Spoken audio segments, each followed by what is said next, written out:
Hello dear teachers, 2025ல் நம்மளுடைய PGTRB எழுதக்கூடிய எல்லா டீச்சர்ஸ்க்கும், டெட் எழுதக்கூடிய எல்லா டீச்சர்ஸ்க்குமே, ஹெச்ஜிடி எழுதக்கூடிய எல்லா டீச்சர்ஸ்க்கும் என்னுடைய மனமார்ந்த வாழ்த்துக்கள்.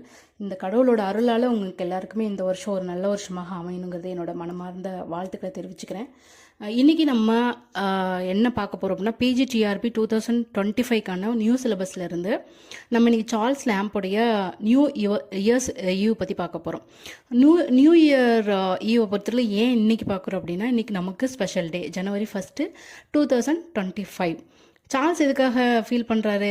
அவர் 1820 முடிஞ்சு 1821 வந்துருச்சு அப்படின்னு ஃபீல் பண்ணுறாரு. நான் ஏன் இதெல்லாம் உங்களுக்கு காமிச்சிட்ருக்கேன் அப்படின்னா, இதுதான் என்னோடய ஃபார்மேட். டெய்லியும் நம்ம ஒரு சப்ஜெக்டை எடுத்து படிக்கிறதுக்கு முன்னாடி அந்தந்த யூனிட்டில் என்னென்ன வந்திருக்கு அப்படிங்கிறதையும் நம்ம பார்த்துட்டோம்னா அது ஆட்டோமேட்டிக்காக மெமரைஸ் ஆகிடும். டெய்லியும் காலையில் இல்லைனா நைட்டு தூங்கும்போதோ உங்களோட சப்ஜெக்ட் என்ன அப்படிங்கிறதையும் அதுக்கு அடுத்தடுத்து என்ன வரப்போகுது அப்படிங்க